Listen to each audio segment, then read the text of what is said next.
It's been perhaps the weirdest week of news and mysteries in the history of private spaceflight.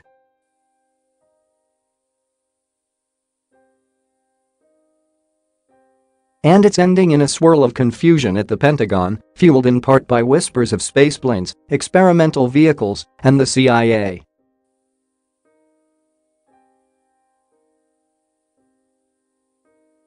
Here's how things got to this point. If you're caught up on this story, scroll down for the new stuff.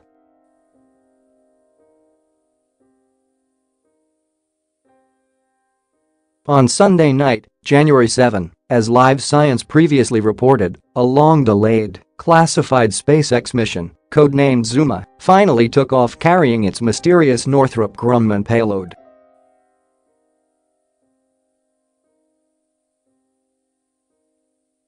The launch appeared to go well, but sometime after SpaceX turned off the cameras on its Falcon 9 rocket, standard procedure before deploying a classified payload, something appears to have gone haywire.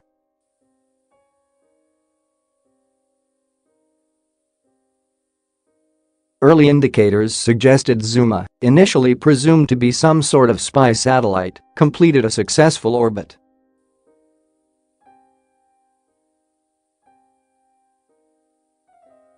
But Bloomberg and Wall Street Journal reports posted Monday, January 8, later backed up and elaborated by ABC News Tuesday evening, Jan.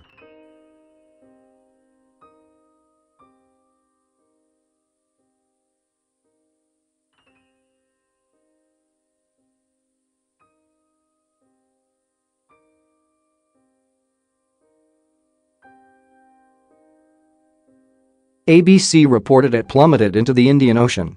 Then SpaceX president and Gwynne Shotwell told The Verge Tuesday, for clarity, after review of all data to date, Falcon 9 did everything correctly on Sunday night. Our statement strongly implied, as Lauren Grush of The Verge first pointed out, that from SpaceX's perspective, whatever may have gone wrong was someone else's fault, likely Northrop Grumman's.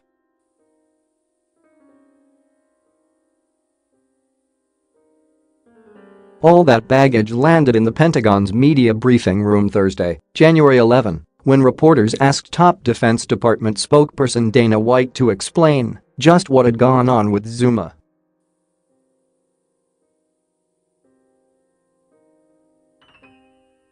I would have to refer you to SpaceX, who conducted the launch, White said, as Space News reported.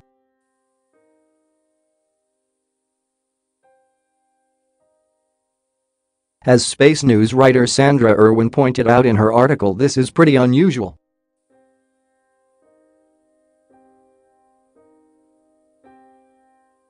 When a big-ticket military weapon development or procurement goes off the rails for any reason, the Pentagon as a rule does not deflect media questions to the contractor that the government hired to do the work, Irwin wrote.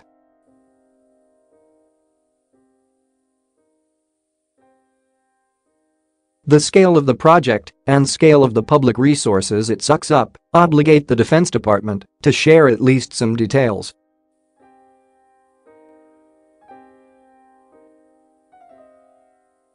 And yet White refused to elaborate on Zuma, despite repeated questioning from the reporters in the room, citing the classified nature of the mission.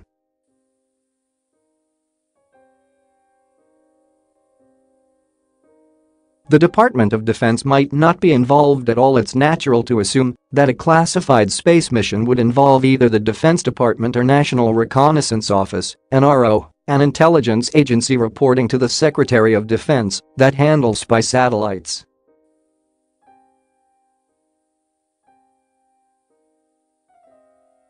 And if either were involved, Space News wrote, the Pentagon would likely comment.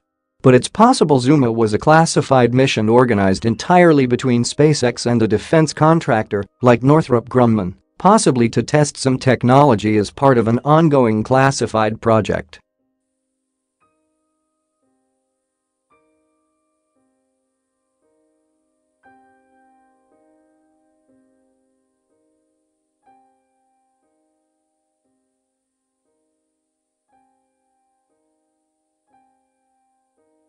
Zuma might not have been a failed mission. In addition to the possibility that Zuma was not a defense project, it may not have been a spy satellite at all.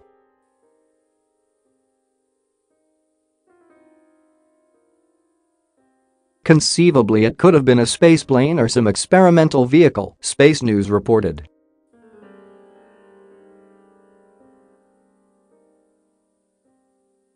In that case, it might not have been intended to remain in orbit at all, instead deorbiting as part of its test.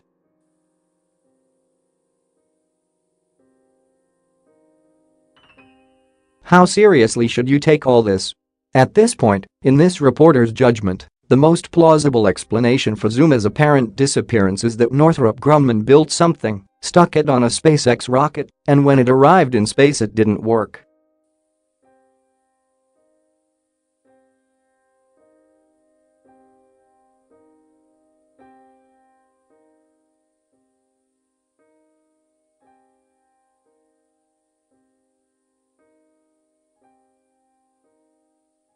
And if it's deeply weird space speculation o'clock, why not wonder about strange experimental vehicles, or weapons for that matter?